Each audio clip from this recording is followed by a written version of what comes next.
आजचा दिवस माझ्यासाठी खूप महत्त्वाचा आहे. ते कसं ते तुम्हाला स्वागत आहे सर्वांचं आजच्या एका नवीन मिनी ब्लॉगमध्ये.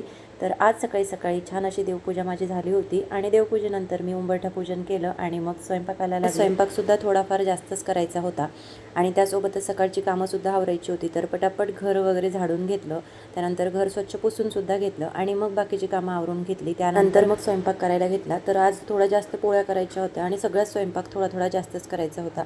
तर त्यासाठी सगळ्यात आधी मी पोळ्याला टाकून घेतल्या आणि सोबतच इथे वरण भाताचा कुकरसुद्धा लावलेला होता आणि त्यानंतर मध्ये मध्ये असा हा कलर याला छान मिळाले होते गिफ्ट, तर ते तो दाखवत होता.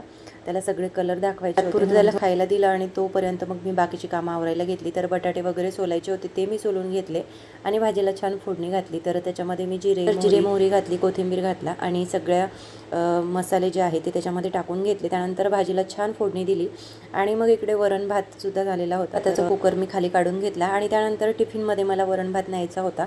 तर त्यासाठी 2 टिफिनमध्ये मी वरण काढलं, कारण डबे अगदी छोटे छोटे होते, त्यामुळे मग 2 डब्यामध्ये मला ते काढावं लागलं. आणि त्यानंतर बटाटे वगैरे सोलून घेतले आणि मग जे फोडणीला घातलेलं होतं त्याच्यामध्ये बटाटे घालून घेतले आणि छान असं परतवून घेतलं. आता बटाट्याची भाजी तर तयार झाली होती. बटाट्याची भाजी हे सगळं मी टिफिनमध्ये भरून घेतलं आणि भात थोडा थंड होता त्यामुळे तो थोडा बाजूलाच ठेवला आणि पोळ्या वगैरे मी आधीच छान अशा पेपरमध्ये गुंडाळून ठेवलेल्या होत्या. तर सगळा टिफिन माझा तयार झालेला होता आणि सगळी कामंसुद्धा आवरून झालेली होती. त्यानंतर मग मला आवरायचं होतं, तर त्यांचं मी आवरून घेतलं आणि त्यानंतर मग घर वगैरे स्वच्छ झाडून घेतलं, गॅस ओटा स्वच्छ क्लीन करून घेतला आणि मग नंतर आम्ही केंद्रामध्ये जायला निघालो.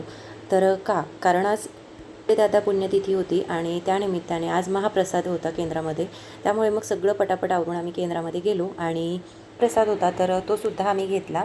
त्या गोष्टी अगदी मनासारख्या झाल्या. मला सकाळी आरतीला सुद्धा जायचं होतं, तर ते सुद्धा वेळेमध्ये मला जाता आलं, कारण सगळी कामं घरातली आवरलेली होती आणि पटकन उन्हाच्या आत आम्हाला जाऊन यायचं होतं. त्यामुळे मग लगेच आम्ही घरून निघालो आणि आरती झाली आणि मंत्रस्तोत्रानंतर प्रसादसुद्धा होता, तर तो सुद्धा आम्ही त्यानंतर मग आम्ही घरी जायसाठी निघालो.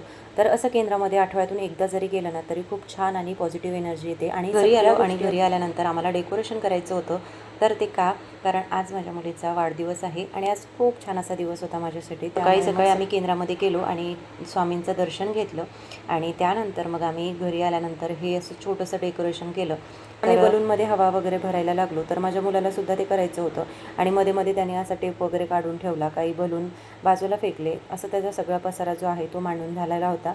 तर आता हे सगळं आवरून घेतल्यानंतर मला ते सुद्धा आवरायचं होतं, त्यामुळे मग पटापट आम्ही छोटंसं डेकोरेशन केलं. कसं वाटलं तुम्हाला आजचं छोटंसं डेकोरेशन हे कमेंट करून मला नक्की सांगा. जर चॅनलवरती नवीन असाल तर चॅनलला लाईक, शेअर आणि सबस्क्राईब नक्की करा आणि व्हिडिओला हाईपसुद्धा करा. चला तर मग परत भेटूया एका नवीन मिनी ब्लॉगमध्ये. तोपर्यंत बाय.